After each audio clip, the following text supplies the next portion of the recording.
Le sujet que nous allons aborder ce matin est celui-ci, la fidélité de l'épouse. La fidélité de l'épouse. Lisons dans l'évangile de Matthieu, au chapitre 9 et au verset 15. Jésus leur répondit: les amis de l'époux peuvent-ils s'affliger pendant que l'époux est avec eux?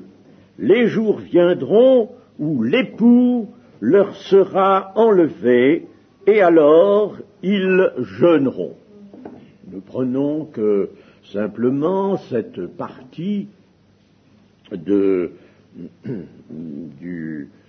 passage de Matthieu 9, parce que nous voyons que à 3 reprises, le Seigneur Jésus, c'est lui qui est désigné ainsi comme l'époux par Jean-Baptiste.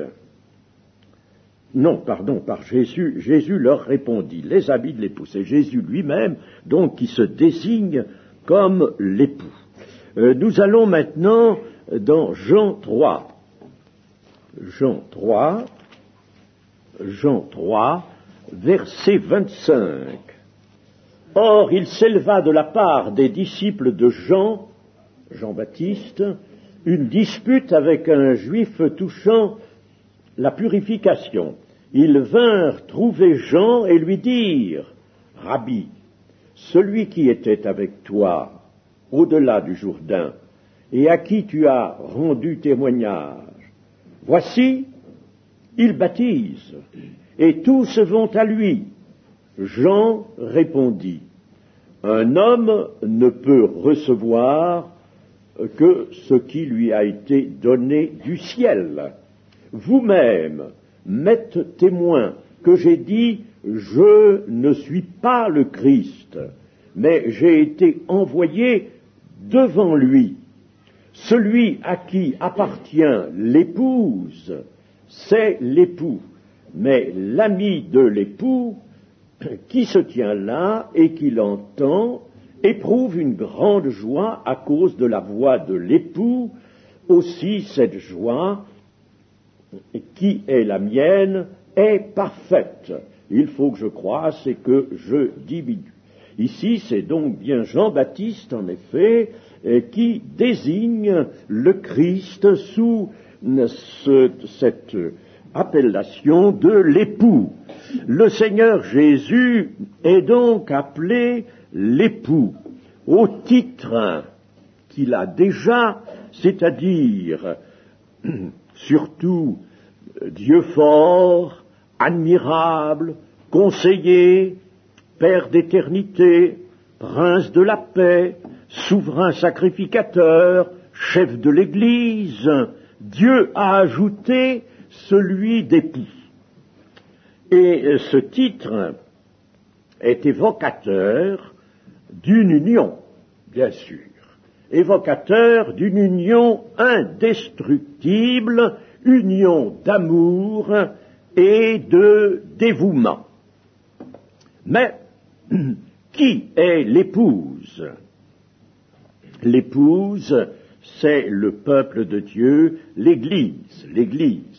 Le peuple de Dieu, l'Église, c'est-à-dire le corps de Christ. Au commencement, nous dit le livre de la Genèse, nous pouvons le prendre au chapitre 2 de la Genèse. Prenons cela, chapitre 2, verset 18. Nous lisons: l'Éternel Dieu dit: il n'est pas bon que l'homme soit seul, je lui ferai une aide semblable à lui. La traduction d'Arby porte une aide qui lui corresponde. Dieu ne se satisfait pas que l'homme soit seul. Ce n'est pas dans la vue de Dieu il vient de créer l'homme, mais il ne veut pas qu'il reste seul. Et il crée également la femme qu'il tire de l'homme lui-même. Il ne faut pas que l'homme soit seul, la vie de l'homme ne serait pas conforme au mobile de Dieu. Si l'homme restait seul, sa vie ne serait pas conforme au mobile de Dieu. Le mobile de Dieu, c'est l'amour. C'est le grand mobile de toutes ses œuvres. Il n'y a pas de mobile qui surpasse celui-là. C'est le mobile clé, le mobile absolument universel de toutes les œuvres de Dieu. Il faut que la vie de l'homme qui vient d'être créé soit donc en conformité à ce mobile, et la vie de l'homme ne serait pas dans cette conformité s'il restait seul. Donc, il faut que l'homme ait à côté de lui une aide qui lui corresponde, si bien que là, nous voyons intervenir une loi d'union dans l'œuvre de Dieu. L'œuvre qui commence concernant l'humanité, une loi d'union apparaît dans l'œuvre de Dieu. Dans 1 Corinthiens, chapitre 11 et verset 7, 1 Corinthiens, chapitre 11, verset 7, nous pouvons lire ceci: l'homme ne doit pas se couvrir la tête, puisqu'il est l'image et la gloire de Dieu, tandis que la femme est la gloire de l'homme. La femme est la gloire de l'homme. Cette gloire se voit, une gloire doit se voir, cette gloire se voit dans le fait, pour l'homme, d'être aimé et de pouvoir aimer un être qui soit le vis-à-vis, son vis-à-vis, ou un autre lui-même. L'homme créé à l'image de Dieu doit être comme Dieu, à l'image et à la ressemblance de Dieu. Il doit être comme Dieu. Il faut que le Créateur se voie dans sa créature. En somme, Dieu s'est donné un semblable. Alors, si nous portons nos regards sur Dieu, nous apprenons que Dieu, Père et Fils, sont ensemble de toute éternité.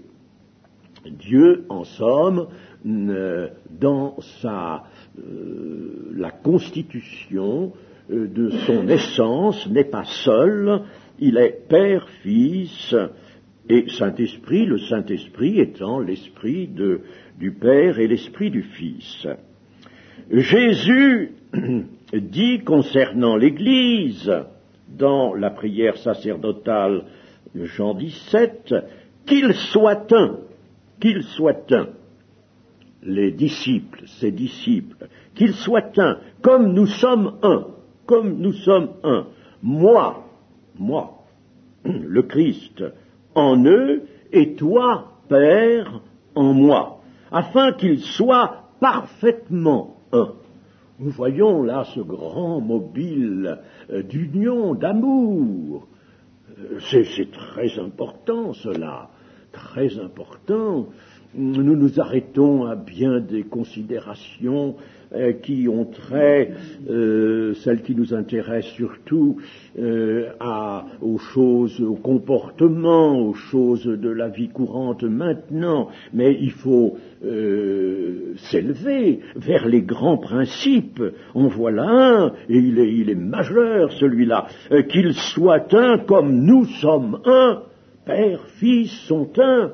Alors eux aussi, il faut qu'ils soient un, et non seulement ils vont être un, constituer une unité Mais cette unité ne va pas être dissociée de l'unité qui est en Dieu, c'est-à-dire l'union du Père et du Fils, et qu'ils soient un comme nous sommes un. Bon, ça pourrait être à côté, parallèle, mais non, moi en eux et toi en moi, si bien que l'union des disciples est une union non seulement entre eux, mais une union avec le Père et avec le Fils, si bien qu'en somme, il y a une pénétration de cette union des disciples dans l'union qui est l'essence de Dieu.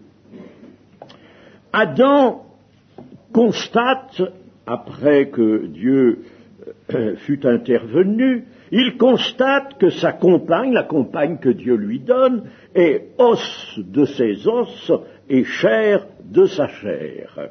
Et pour reprendre les termes de l'hébreu, la femme est nommée Isha, elle est prise de Ish. Ish, c'est l'homme, Isha, c'est la femme. Nous avons dans l'Ancien Testament un petit livre qui s'intitule Le Cantique des Cantiques et qui, au dire de certains pieux israélites, d'autrefois, disons plutôt, je ne sais pas quel est maintenant l'avis des pieux israélites d'aujourd'hui, mais il en fut autrefois pour dire que le cantique des cantiques était le joyau des Écritures, autrement dit le joyau de l'Ancien Testament, puisqu'il n'avait que cela, le joyau. Ce livre est un chant d'amour, que l'on n'a méconnu que même nos commentateurs dans les versions modernes défigurent par leurs propos. Ils le défigurent. Il y en a même un qui dit c'est un chant érotique. Alors celui-là, je pense qu'il ferait mieux, ou ceux-là, ceux qui ont écrit ça, d'aller s'occuper d'une toute autre matière que de la Bible. Un chant d'amour où le salut s'offre. Le salut s'offre. C'est manifestement où on n'y comprend rien, ou alors on discerne que c'est vraiment un livre dans lequel le salut s'offre. Il s'offre sous une forme allégorique, sous la forme de fiançailles entre deux êtres. La Sulamite, c'est le féminin de Salomon. Les théologiens si savants n'arrivent pas à admettre cela. Ils vont chercher la Sulamite comme étant peut-être une habitante de Sunem. Tout cela est sans raison. Salomon, un féminin, c'est Sulamite. La Sulamite, c'est donc une personne qui porte un nom, le féminin de Salomon. Comme Salomon veut dire le pacifique, elle-même est la pacifique ou la pacifiée. C'est Salomon qui a pacifié la Sulamite. Vous voyez tout de suite, n'est-ce pas, le parallèle qui se présente avec Christ et l'Église. Nous voyons dans cette allégorie l'âme rachetée sous l'image de la Sulamite, nous voyons l'âme rachetée et lavée qui ne sait pas encore, elle est maladroite, elle ne sait pas encore comment manifester l'amour qu'elle ressent pour son bien-aimé. Il est appelé surtout son bien-aimé. À l'origine, bien sûr, la Sulamite figurait le peuple d'Israël pour les Israélites, et maintenant, très nettement, elle figure l'Église. Elle peut figurer une âme isolément, ou l'Église dans sa totalité, l'Église qui est un corps, elle figure soit l'un soit l'autre. On peut voir ces deux figures comme on le désire. Maintenant, donc, nous allons prendre un passage dans les Éphésiens qui va nous mettre en face alors d'une présentation tout à fait directe de l'époux et de l'épouse. Éphésiens chapitre 5. Les femmes aussi doivent l'être à leur mari en toutes choses. Marie, aimez vos femmes, comme Christ a aimé l'Église et s'est livré lui-même pour elle, afin de la sanctifier par la parole, après l'avoir purifiée par le baptême d'eau, afin de faire paraître devant lui cette Église glorieuse, sans tache, ni ride, ni rien de semblable, mais sainte et irrépréhensible. C'est ainsi que les maris doivent aimer leurs femmes comme leur propre corps. Celui qui aime sa femme s'aime lui-même, car jamais personne n'a haï sa propre chair, mais il la nourrit et en prend soin, comme Christ le fait pour l'Église, parce que nous sommes membres de son corps. L'Église, parce que nous sommes membres de son corps. Ici, l'apôtre veut souligner que l'Église, c'est une personne. Nous qui sommes plusieurs, dira-t-il, nous sommes plusieurs, c'est-à-dire une multitude, nous sommes un seul corps, nous formons un seul corps. Alors c'est pourquoi ici l'apôtre dit parce que. Donc, Christ prend soin de l'Église parce que nous sommes membres de son corps. C'est pourquoi l'homme quittera son père et sa mère et s'attachera à sa femme et les deux deviendront une seule chair. Ce mystère est grand, je dis cela par rapport à Christ et à l'Église, du reste que chacun de vous aime sa femme comme lui-même et que la femme respecte son mari. Voilà un passage qui est très intéressant puisque là nous est présenté l'union dans le mariage, l'union de l'homme et de la femme. Et puis constamment en parallèle l'union de Christ et de l'Église à regarder comme une personne.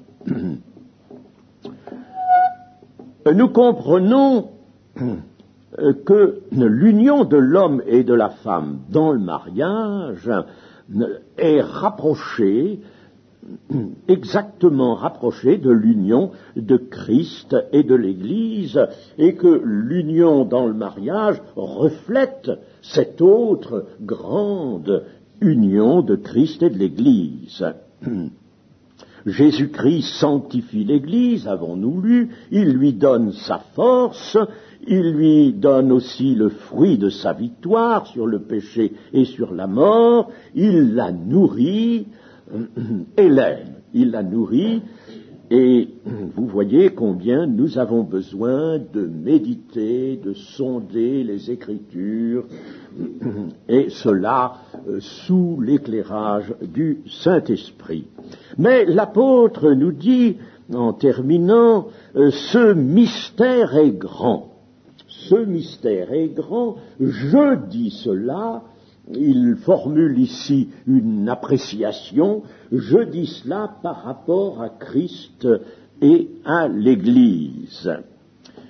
Ces deux versets, 31 et 32, dans 31, il y avait « C'est pourquoi l'homme quittera son père et sa mère et s'attachera à sa femme, et les deux deviendront une seule chair. Ce mystère est grand, le mystère d'une seule chair, ce mystère est grand, je dis cela par rapport à l'Église. » Si nous lisions cela dans la Tob, la traduction œcuménique, nous aurions « C'est pourquoi l'homme quittera son père et sa mère, il s'attachera à sa femme, et tous deux ne seront qu'une seule chair. Ce mystère est grand. Moi, je déclare qu'il concerne le Christ et l'Église. Moi, c'est Paul, n'est-ce pas?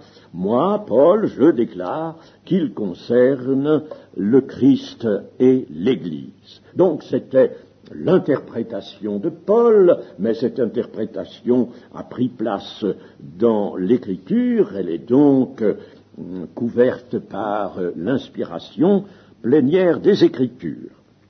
Dans le mariage, l'homme et la femme sont nés de familles différentes, le plus souvent étrangères l'une à l'autre.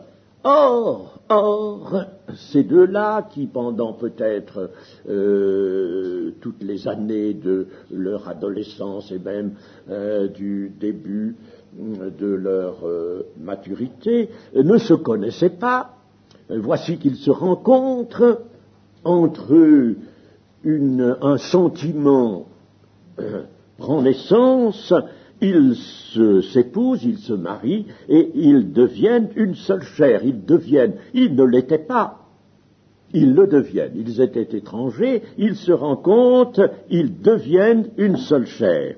Il y a donc là, selon la volonté de Dieu, apparition d'une unité vivante. Une unité vivante entre deux personnes qui étaient étrangères et qui se rencontrent. Il y a création d'une unité vivante. Comme au commencement, Dieu a créé la femme et il l'a remise à l'homme. Il y a donc eu au commencement création d'une unité vivante entre Adam et Ève. Le Seigneur Jésus, dans Matthieu 19, a repris cela. Il a même surenchéri en disant « Ils sont une seule chair ». Ils ne sont plus deux, ils sont un seul, dit le Seigneur Jésus. Vous voyez, il a donc appuyé encore sur ce principe « Ils sont une seule chair ». L'homme quittera son père et sa mère. L'homme quittera son père et sa mère. Paul nous le rappelle ici dans le verset 31. C'est important, il va quitter son père et sa mère pour un lien plus fort que celui du sang. Et ce lien est forgé par l'amour, cet amour qui a, vous savez, son mystère. Son mystère, bien sûr, dans la société, surtout la société d'aujourd'hui, il prend peut-être différentes formes, il ne revêt pas toujours le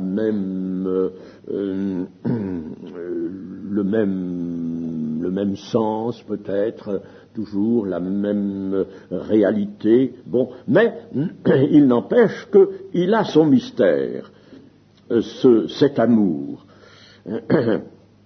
Il s'attachera à sa femme, c'est donc un lien nouveau qui se forme, et un lien nouveau plus fort que celui du sang. L'homme quittera son père et sa mère. Naturellement, la même chose pour la femme, elle quitte elle aussi son père et sa mère. Ils ont quitté l'un et l'autre leur famille, où ils ont grandi, et puis ils s'épousent parce qu'ils s'aiment, et voici un lien nouveau, plus fort que celui du sang. Et c'est ce lien-là, prenons-le dans toute la force qu'il peut avoir et qu'il a encore, je pense, lors de certaines épousailles. Eh bien, c'est ce lien-là, le plus fort, que Dieu prend pour modèle de son union avec le peuple élu, de l'union de Christ et de l'Église. C'est ce lien-là qu'il veut. Il ne prend pas le lien du sang, il prend ce lien-là, ce lien nouveau, comme modèle de l'union de Christ et de l'Église. Une union qui est telle qu'elle fait de deux un seul. Ils ne sont plus deux, mais ils sont une seule chair. Évidemment, il y a quelque chose qui est peut-être de nature à nous surprendre, parce que nous disons, bon, l'époux, ça je comprends, c'est une personne, la personne de Christ. Bon, pour l'instant, nous ne connaissons que Christ comme l'Esprit. Bien. Mais l'épouse, alors là, c'est beaucoup plus compliqué à réaliser, c'est un peu plus difficile, nettement plus difficile, parce que c'est une multitude de gens. Bon, je sais bien, ils forment un seul corps, mais c'est quand même une multitude de gens. Alors, l'époux d'un côté, c'est une personne, et de l'autre côté, c'est une multitude de personnes. Mais l'Église est vue dans son unité, je rappelais cela à l'instant, nous qui sommes une multitude, nous formons un seul corps en Christ, et nous sommes tous membres les uns des autres. Nous sommes tous membres des uns des autres. Donc, Dieu veut voir l'Église comme un corps et dans une unité parfaite.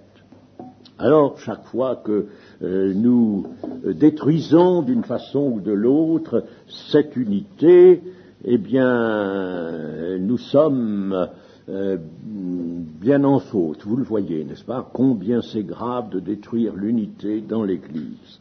Alors donc, l'époux est une personne, l'épouse est une multitude, mais cette multitude constitue une unité. On peut dire que l'Église est vue par Dieu comme une personne.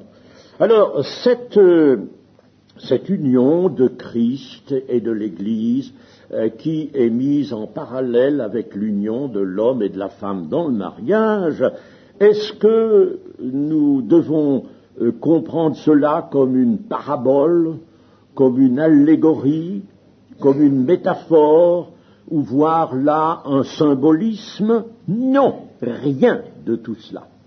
Rien de tout cela. C'est en dehors de tout cela, ici. Il y a une sorte de continuité. C'est ça qu'il faut voir, ça qu'il faut comprendre. Il y a une sorte de continuité. Plaçons-nous plus haut, au-dessus de nos propres raisonnements, de nos propres vues. Essayons de voir avec la vue de Dieu. Il y a une continuité. Le mariage, d'un côté, au début, bon ça, vous voyez, c'est tout au commencement qu'on le trouve, c'est un ordre social déjà qui est indispensable, et puis là, comme nous venons de le souligner, apparaît un lien fort, un lien nouveau, c'est pas le lien du sang, c'est un lien nouveau. Alors, ce mariage a lieu, et puis voici que, en continuant l'idée, en suivant l'idée, en suivant même la réalité de l'union dans le mariage, nous parvenons à une union tout à fait parallèle, celle de l'Église et de Christ. L'union de Christ et de l'Église fait suite à l'union dans le mariage. Ça fait suite. Vous voyez, Dieu, lui, ne s'embarrasse pas de toutes sortes de vues trop proches, si vous voulez, de la situation de la terre. Il voit, lui, son dessein, n'est-ce pas? Son mobile, c'est l'amour, ne l'oublions pas. Alors, l'union de l'Église et de Christ fait suite à l'union de l'homme et de la femme dans le mariage. En effet, l'union de Christ et de l'Église procède d'une même intention. D'une même intention. Il y a la même intention dans les deux unions. Ils ne sont plus deux, une seule chair. Pour le mariage, pour Christ et l'Église, ils ne sont plus deux, une seule chair. La même intention. Et puis, c'est un lien nouveau. L'Église, elle est composée de gens qui ne connaissaient pas Jésus-Christ et qui, en raison de leur approche, de leur conversion, de leur régénération, maintenant le connaissent. Et ils sont unis, il faut qu'ils aiment, ils sont appelés à aimer, à être saints, mais à aimer le Seigneur Jésus. Celui qui m'aime, a dit le Seigneur Jésus, il veut être aimé. Celui qui m'aime, aime le Père. Celui qui m'honore, honore le Père. Il veut être aimé. Alors, c'est une même intention qui préside aux deux unions, l'union dans le mariage et l'union de Christ et de l'Église, si bien que l'union de l'homme et de la femme dans le mariage annonce et reflète l'union Christ et l'Église, et c'est cela qu'a voulu le Seigneur. Il a voulu que le lien dans le mariage, et lui il l'a regardé pur ce lien, il l'a regardé fort, il veut que ce même lien soit là pour unir Christ et l'Église. Et n'oublions pas que Paul, dans le passage d'Éphésiens 5, nous a montré la soumission de l'épouse, de même que l'Église est soumise à Christ, ce qui veut dire ceci, c'est que l'Église, elle observe, elle l'a reçue, elle reçoit, et elle observe la parole du Christ, elle est soumise. C'est soumis, c'est un mot qui recouvre une chose très importante. Voilà. Et alors, nous allons maintenant lire dans 2 Corinthiens 11, 2 Corinthiens chapitre 11 et verset 1. Oh, si vous pouviez supporter de ma part un peu de folie, mais vous me supportez, car je suis jaloux de vous, d'une jalousie de Dieu, parce que je vous ai fiancé à un seul époux, pour vous présenter à Christ comme une vierge pure. Voyez, Paul, c'est normal, nous retrouvons en lui la sensibilité des prophètes d'autrefois.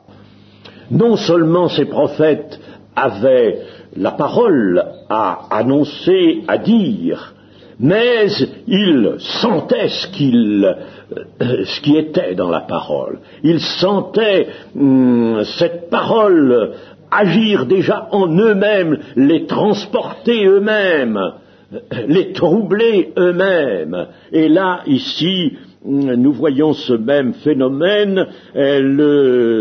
Paul dit, je suis jaloux de vous d'une jalousie de Dieu. J'éprouve, moi, cette même jalousie. Dans un livre de l'Ancien Testament que vous connaissez bien, le livre d'Osée, là, Dieu ira même loin, puisqu'il dira à ce prophète Osée, tu vas épouser une femme prostituée. Tu vas épouser. Et c'est cela, et il a épousé cette femme prostituée. Tu vas épouser cette femme prostituée, et tu vas voir quelle est la situation d'un mari, du mari d'une femme prostituée. Tu vas voir, tu vas sentir, tu vas éprouver toi-même ce que j'éprouve, moi, Dieu, devant un peuple que je me suis donné, que je me suis formé, et qui m'est infidèle. Tu vas voir. Vous voyez comme cela va loin, n'est-ce pas? Tout cela a été bien présent et toujours bien présent dans la pensée de Dieu. Alors ici, l'apôtre Paul nous dit, je vous ai fiancé à un seul époux. Mon travail a abouti à cela, a eu cela pour but de vous fiancer. Vous n'êtes pas encore unis dans le mariage, mais vous êtes fiancés pour vous présenter.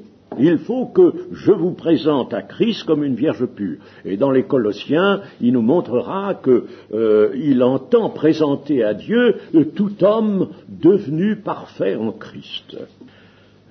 Dans l'Ancien Testament, nous avions déjà cela, parce que l'Ancien Testament n'est jamais étranger aux grandes pensées que nous trouvons dans le Nouveau. Nous avons par exemple ceci dans Ésaïe 62, verset 3, « Tu seras une couronne éclatante dans la main de l'Éternel, un turban royal dans la main de ton Dieu. On ne te nommera plus délaissé, on ne nommera plus ta terre désolation, mais on t'appellera mon plaisir en elle, et l'on appellera la terre épouse, car l'Éternel met son plaisir en toi, et ta terre aura un époux. Quand il s'agit de ta terre, il s'agit de la société qui est sur cette terre. Et ta terre aura un époux, comme un jeune homme s'unit à une vierge, ainsi tes fils s'uniront à toi, et comme la fiancée fait la joie de son fiancé, ainsi tu feras la joie de ton Dieu. Et puis nous avons aussi Jérémie chapitre 2 et verset 1. Jérémie 2, 1. Crie aux oreilles de Jérusalem, ainsi parle l'Éternel, je me souviens de ton amour lorsque tu étais jeune, de ton affection lorsque tu étais fiancé, quand tu me suivais au désert dans une terre inculte. Israël était consacré à l'Éternel, il était les prémices de son revenu. Tous ceux qui en mangeaient se rendaient coupables. Vous voyez là, nous voyons bien qu'il y a encore la même idée. Je me souviens de ton amour lorsque tu étais jeune, de ton affection lorsque tu étais fiancé, tu me suivais au désert. L'apôtre Paul dit, je vous ai fiancé à un seul époux pour vous présenter à Christ comme une vierge pure. Une vierge pure. Comment la fiancée du Seigneur, lui, le saint, le juste, le véritable, le témoin fidèle et véritable, pourrait-elle être présentée autrement comme une vierge pure, que comme une vierge pure, autrement? On ne peut pas concevoir. La fiancée de Christ, n'est-ce pas, ne peut pas être une femme impure. C'est pas possible.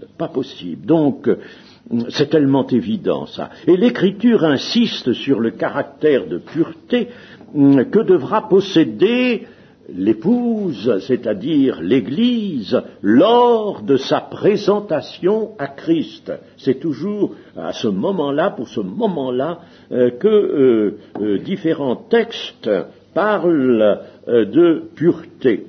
Voici par exemple celui-ci, afin que vous soyez purs et irréprochables pour le jour de Christ. Là, ce que dit Paul dans les Philippiens, il le dit, afin que vous soyez purs et irréprochables.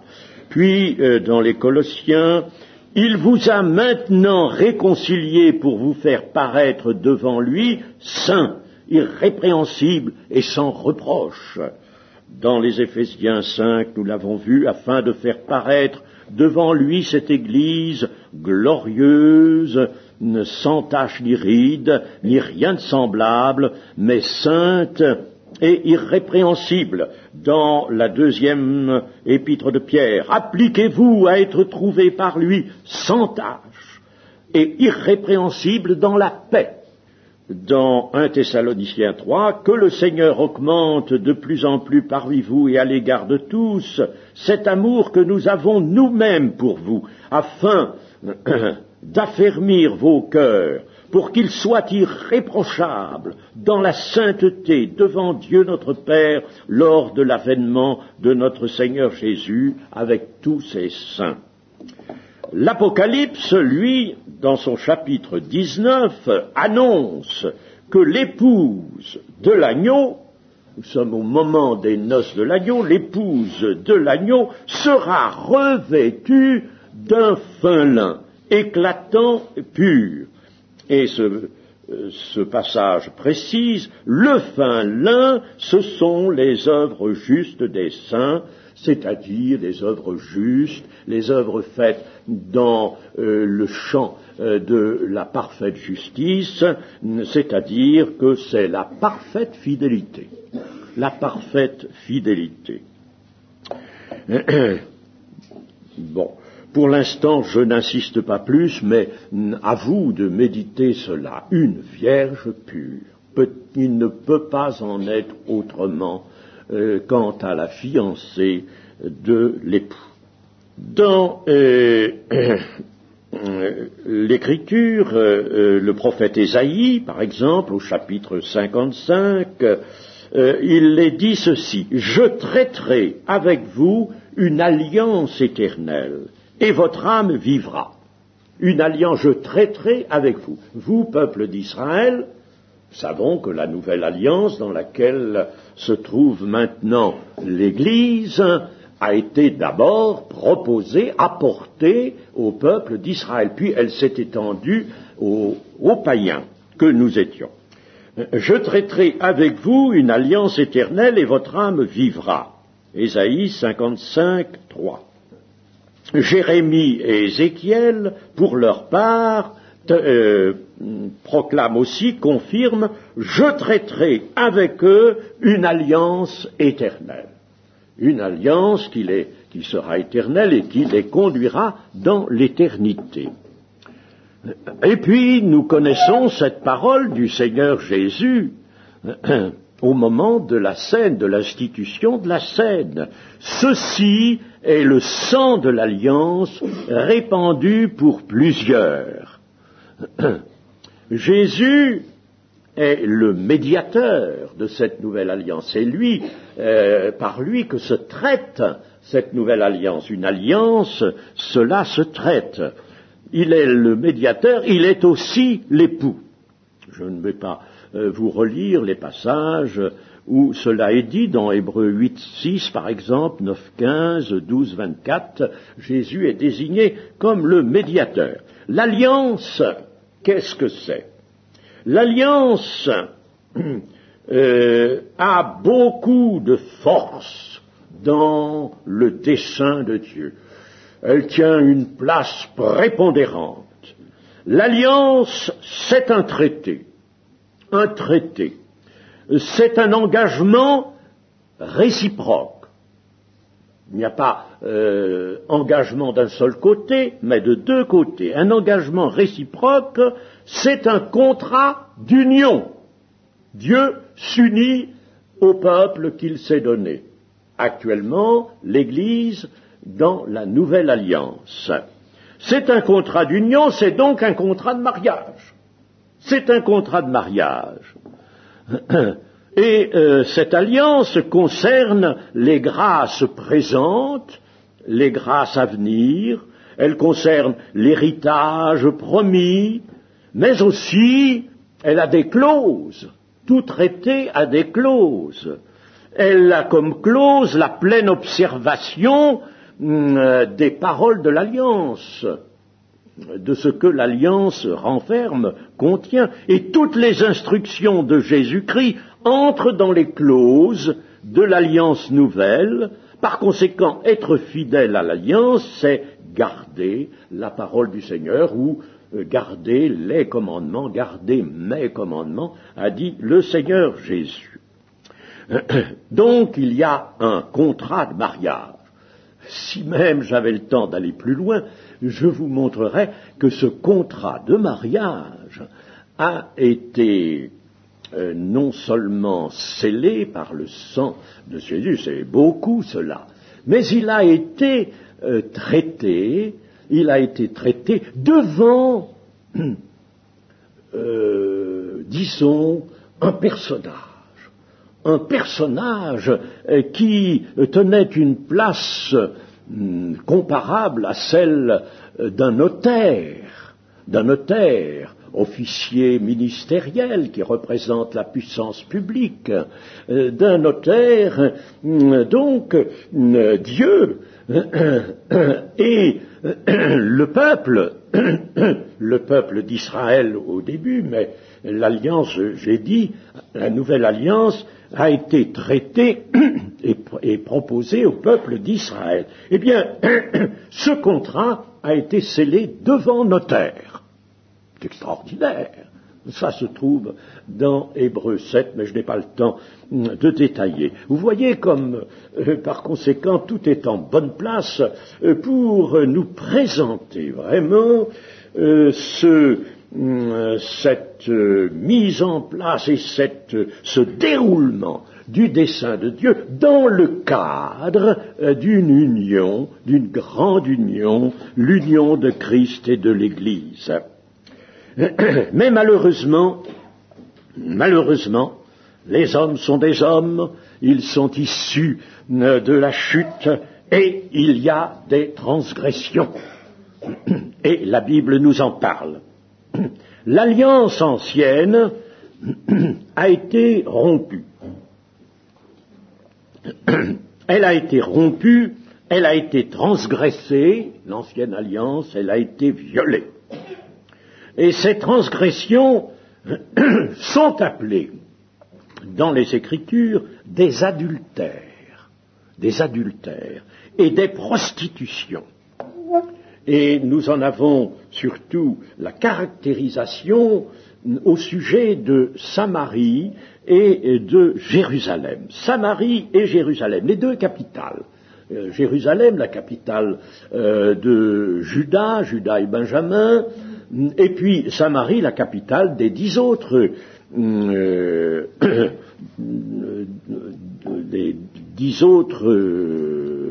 fractions du peuple d'Israël. Et Jérusalem et Samarie sont regardées comme deux sœurs prostituées dans un passage qui est bien connu, le chapitre 23 d'Ézéchiel. Le chapitre 23 d'Ézéchiel. C'est peut-être un petit peu choquant pour certains, peut-être à lire, mais nous n'allons pas le lire en entier, mais nous allons voir ce dont il nous informe. Au verset 4, l'aîné, non, je devrais lire quand même au début. La parole de l'Éternel me fut adressée en ces mots. Fils de l'homme, il y avait 2 femmes, filles d'une même mère. C'est vrai, n'est-ce pas? Les 10 tribus et les 2 tribus là de Benjamin et de Juda étaient issues d'une seule et même mère. Avant, elles formaient un ensemble, le peuple d'Israël. Elles se sont prostituées en Égypte. Elles se sont prostituées dans leur jeunesse. Là, leurs mamelles ont été pressées. Là, leur sein virginal a été touché. L'aînée s'appelait Ohola et sa sœur Oholiba. Elles étaient à moi et elles ont enfanté des fils et des filles. Ohola, c'est Samarie. Oholiba, c'est Jérusalem. Ohola me fut infidèle, elle s'enflamma pour ses amants, les Assyriens, ses voisins. Bon, ne lisons pas la suite. Ohola, donc, Ohola, c'est Samarie.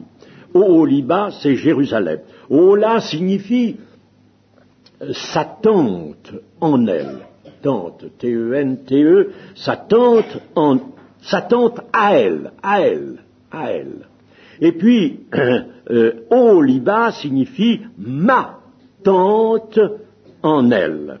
Ce qui correspond à ceci, Samarie s'était séparée du sanctuaire de Jérusalem et avait élevé son propre sanctuaire à Béthel, où Dieu était alors adoré sous l'image égyptienne du veau d'or. C'était bien toujours l'Éternel, mais il était adoré sous l'image égyptienne du veau d'or. Attention que nous n'adorions pas l'Éternel sous une image empruntée à l'Égypte, à Babylone, à qui on voudra. Par contre, donc, Ohola, ma tante à elle, elle avait à Béthel son propre sanctuaire. Voilà ce qui justifie ce nom. Oholiba, ma tante, la tante de Dieu, était en elle. C'est le véritable sanctuaire, celui que Dieu avait voulu, qui fut institué à Jérusalem. Donc, Samarie s'était séparée du sanctuaire de Jérusalem. Judas, lui, continuait d'adorer à Jérusalem. Oh, là me fut infidèle. Elle s'enflamma pour ses amants, les Assyriens, ses voisins. Elle s'est prostituée à eux. Elle fit alliance avec eux. Elle s'est souillée avec toutes leurs idoles. Enfin, il y a un luxe de détails là-dedans, n'est-ce pas? Nous n'allons pas l'examiner, nous voyons simplement le fait, n'est-ce pas? Le fait est grave. Sa sœur, Oholiba, donc Jérusalem, vit cela. Jérusalem a vu, voyez-vous, très mauvais de voir, très mauvais d'avoir un mauvais exemple sous les yeux. Vous voyez ce que ça donne, un mauvais exemple.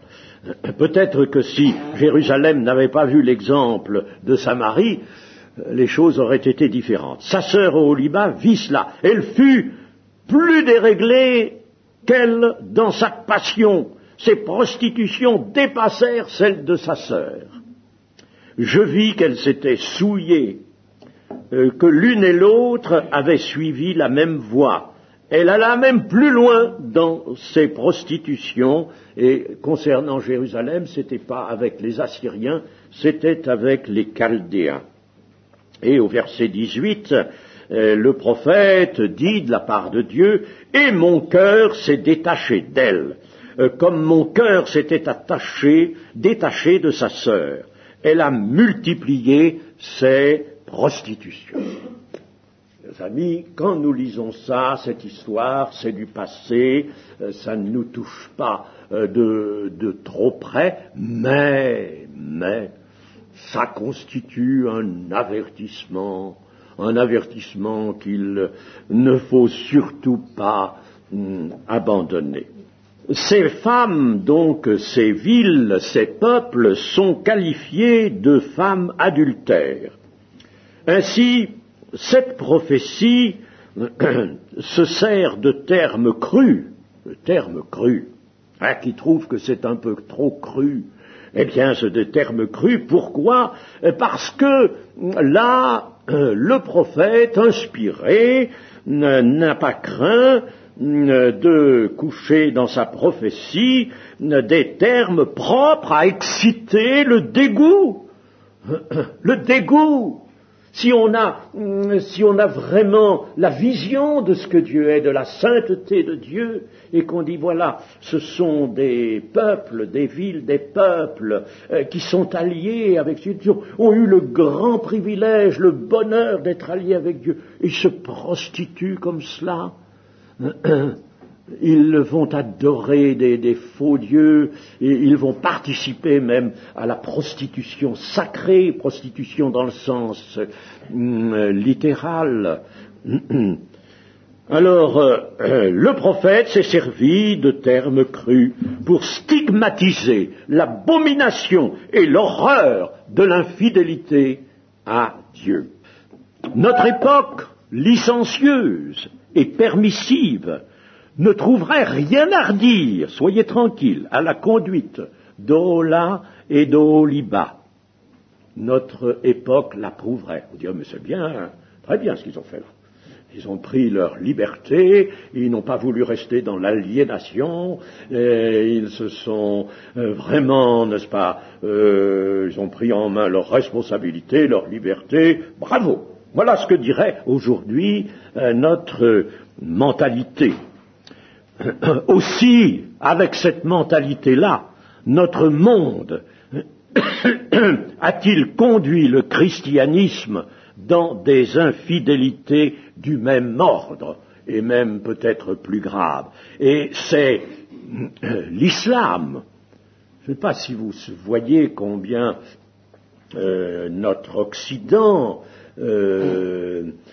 ménage l'islam et combien l'islam lui paraît être une bonne chose, une chose intéressante, une chose à connaître, une chose même à épouser. L'islam, le bouddhisme, l'hindouisme dans le New Age, par exemple, n'est-ce pas? L'hindouisme, il est en plein, l'hindouisme. Et c'est cela que l'on honore et que l'on adore. N'allons pas trop loin. Voyons notre actualité. Il y a à Poitiers un parc de 1200 hectares, qui a pour titre, pour désignation, le Futuroscope. Futuroscope. Oui, nous sommes jolis, nous, pour essayer de discerner le futur. Le Futuroscope de Poitiers. Il a coûté 90 millions actuels, c'est-à-dire 9 milliards d'anciens francs. Bon, mais ça, c'est peut-être un détail, c'est pas ce qui nous intéresse. Enfin, il est important, n'est-ce pas, même pour cette somme. Et il y a dans ce parc un institut appelé Institut international de l'innovation. Et c'est un grand bâtiment et qui a la forme d'une gigantesque fleur de lotus à 8 pétales. Autrefois, on faisait des basiliques ayant une forme de croix, n'est-ce pas? Mais là, c'est une fleur de lotus à 8 pétales. Et alors, si l'on s'étonne de cette forme, eh bien, il y aura là tout ce qu'il faut, des dépliants pour nous renseigner, et ils nous diront que cette fleur de lotus représente l'imagination créatrice et la naissance de l'idée dans les civilisations orientales.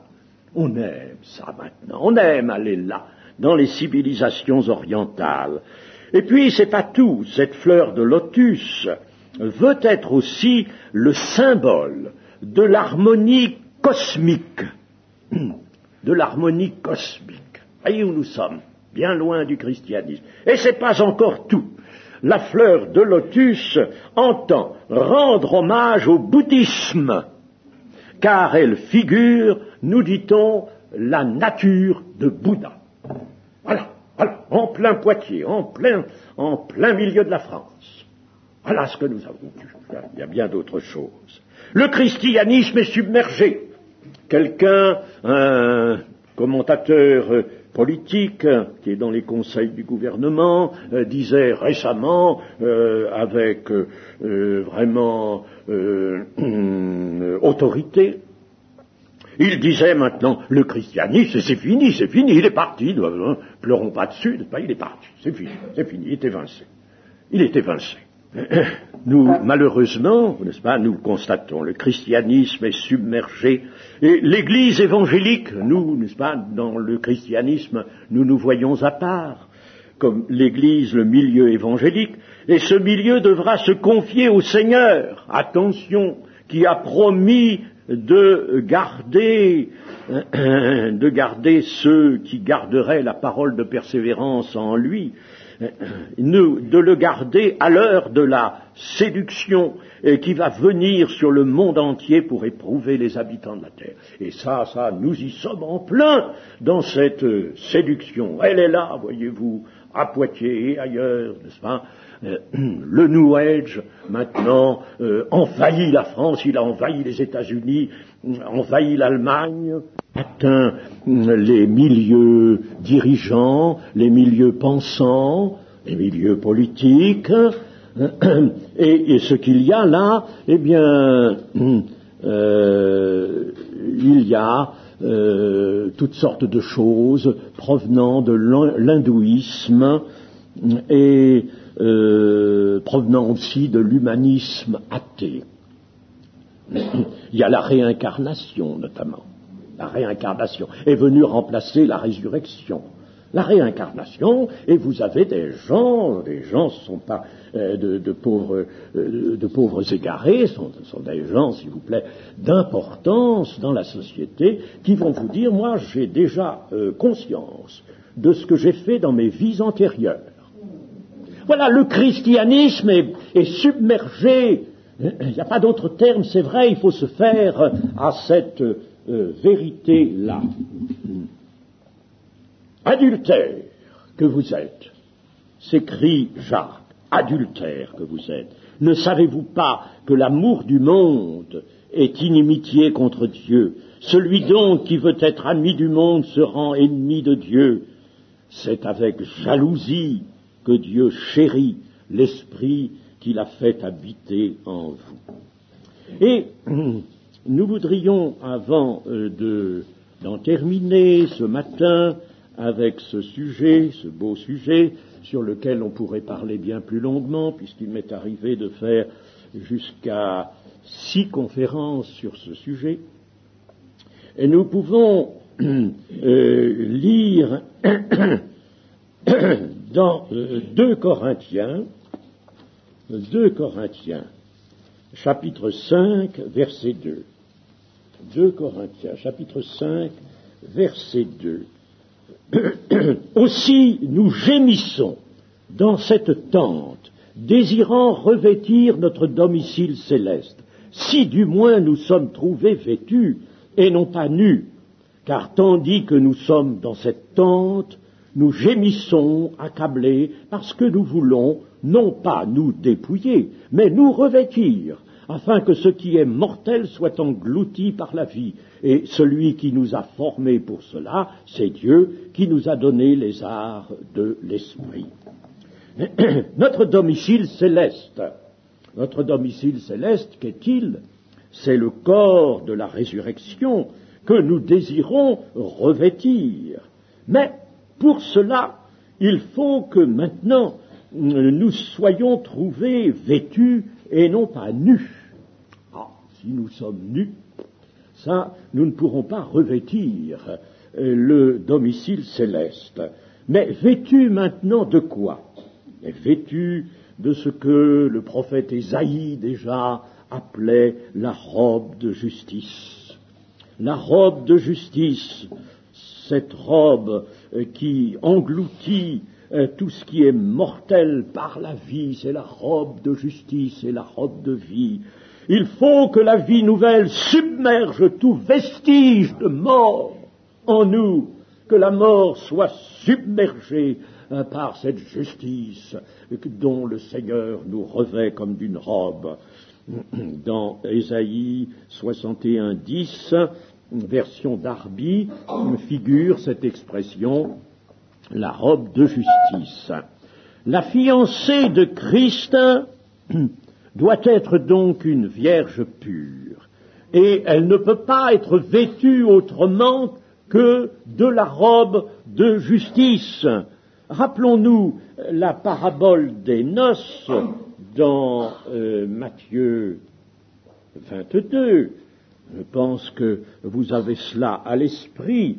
Matthieu 22, je vais lire simplement au verset 11. Vous savez, il s'agit là le royaume des cieux qui est semblable à un roi qui fit des noces pour son fils. Et il y a des invités. Et quand la salle des noces est remplie, alors le roi entra, verset 11, le roi entra pour voir ceux qui étaient à table. Et il aperçut là un homme qui n'avait pas revêtu l'habit de noces.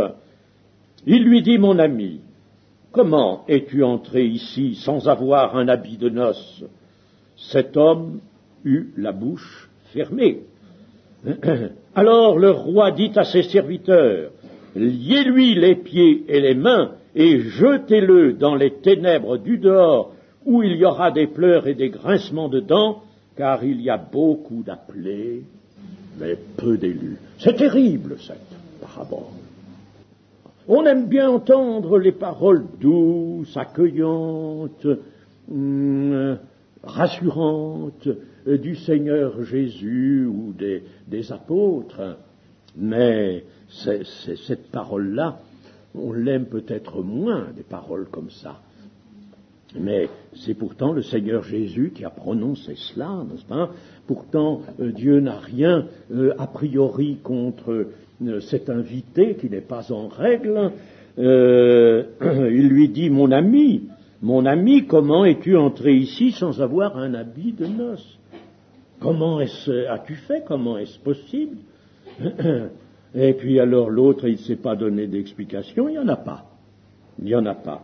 Alors, jetez-le dans les ténèbres du dehors où il y aura des pleurs et des grincements, car il y a beaucoup d'appelés, mais peu d'élus. Alors, beaucoup d'appelés, peu d'élus. Sommes-nous à la fois appelés et élu. Et l'élection, ça se cultive, ça se garde précieusement dans le cadre de l'alliance, dans le cadre du contrat de mariage. Cela se garde. Jean a eu le privilège, Jean l'apôtre, a eu le privilège de contempler la foule des rachetés qui étaient vêtus de robes blanches. Vous savez, c'est dans Apocalypse 7. Ça représente tous les rachetés. Ils étaient vêtus de robes blanches, blanchies dans le sang de l'agneau. La vie chrétienne sur la terre nous est donnée, nous est consentie, pour nous préparer aux noces à venir. Elles seront célébrées dans le ciel. Est-ce que vous avez pensé à ce jour de noces? Bien. Elles seront célébrées dans le ciel, dans la cité de Dieu, et il faut que cela arrive. Et la naissance de Jésus, qui était annoncée bien des siècles avant, est arrivée, d'autres événements sont arrivés, la croix est arrivée, eh bien, les noces de l'agneau, il faut que cela arrive. Je vous relis simplement ceci, pour ne pas vous faire tourner les pages, c'est dans Apocalypse 19. « Réjouissons-nous et soyons dans l'allégresse, et donnons-lui gloire, car les noces de l'agneau sont venues, et son épouse s'est préparée. Et il lui a été donné de se revêtir d'un fin lin, éclatant, pur, car le fin lin, ce sont les œuvres justes des saints. » J'ai dit, c'est la parfaite fidélité. Elle est revêtue donc de fin lin. Alors, pour terminer, nous allons voir un peu comment ce jour de noces est évoqué dans les Écritures. Et nous prendrons le psaume 45. Le psaume 45. Je ne vais pas lire en entier, mais vous savez que ce psaume est prophétique. Au début, il y a ceci, c'est un chant d'amour, cantique chant d'amour. Et puis verset 2, des paroles pleines de charme bouillonnent dans mon cœur, je dis mon œuvre est pour le roi, que ma langue soit comme la plume d'un habile écrivain. Tu es le plus beau des fils de l'homme. La grâce est répandue sur tes lèvres, c'est pourquoi Dieu t'a béni pour toujours. Vaillant guerrier, ceins ton épée, ta parure et ta gloire. Oui, ta gloire, sois vainqueur, monte sur ton char, défends la vérité, la douceur et la justice, et que ta droite se signale par de merveilleux exploits. Tes flèches sont aiguës, des peuples tomberont sous toi. C'est Jésus-Christ. Des peuples tomberont sous toi. Elles perceront le cœur des ennemis du roi. Ton trône, ô Dieu, est à toujours. Ah, tiens, le plus beau des fils de l'homme est Dieu. Ton trône, ô Dieu, est à toujours. Le sceptre de ton règne est un sceptre d'équité. Tu aimes la justice et tu hais la méchanceté. C'est pourquoi, ô Dieu, ton Dieu t'a oint d'une huile de joie par privilège sur tes collègues, c'est-à-dire sur tes semblables, mettons d'une façon générale les hommes, ou si nous voulons d'une façon plus particulière, les sacrificateurs. Bon, alors, allons un peu plus loin, et là nous avons une allégorie. La Bible est libre de nous parler par allégorie. Il ne faut pas essayer de faire correspondre exactement le tableau qui nous est ainsi présenté à la réalité que sera les noces de l'agneau, n'est-ce pas? Mais il suffit pour nous que ces noces soient évoquées et que nous ayons un moyen de les entrevoir par cette allégorie. Et alors, il y a la fille du roi. La fille du roi, parce que la fiancée ici, dans cette évocation d'un mariage, la fiancée est fille de roi aussi. Elle va épouser le grand roi dont nous avons parlé. Tu es le plus beau des fils de l'homme. ce grand roi. Elle va l'épouser. Alors,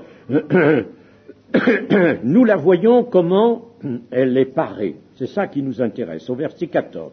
Toute resplendissante est la fille du roi dans l'intérieur du palais. Elle porte un vêtement tissé d'or. Elle est présentée au roi vêtue de ses habits brodés et suivie des jeunes filles, ses compagnes, qui sont amenées auprès de toi.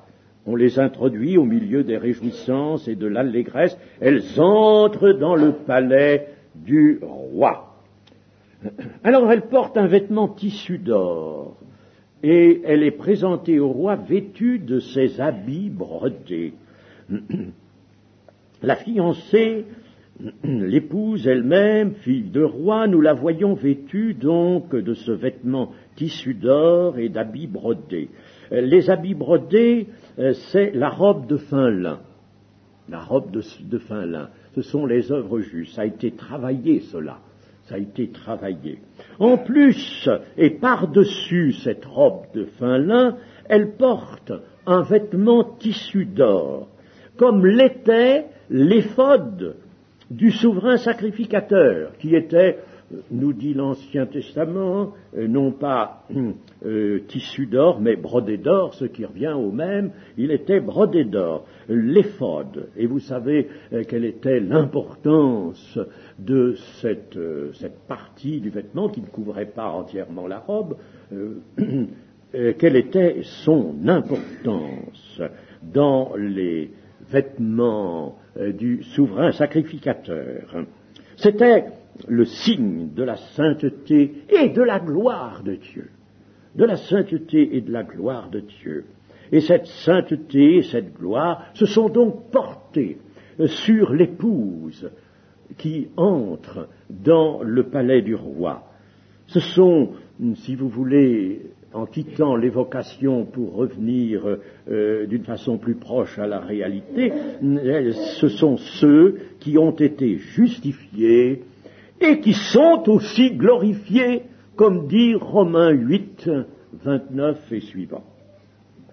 Voici donc l'épouse telle qu'elle est présentée au roi au milieu des réjouissances et de l'allégresse. C'est là qu'il y aura de grandes réjouissances et de l'allégresse. L'épouse. Eh bien, voilà ce qui nous attend.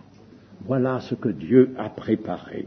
Et nous comprenons pourquoi il faut que maintenant la fiancée de Christ soit une vierge pure, pure au fond de son cœur, qu'elle ait un cœur pur, limpide, sans mélange, sans pli, un cœur pur, un cœur simple, sans mélange, pur aussi en sa marche, en son attente de l'époux. Elle est pure dans son attente. Son attente est vraie, son attente est constante.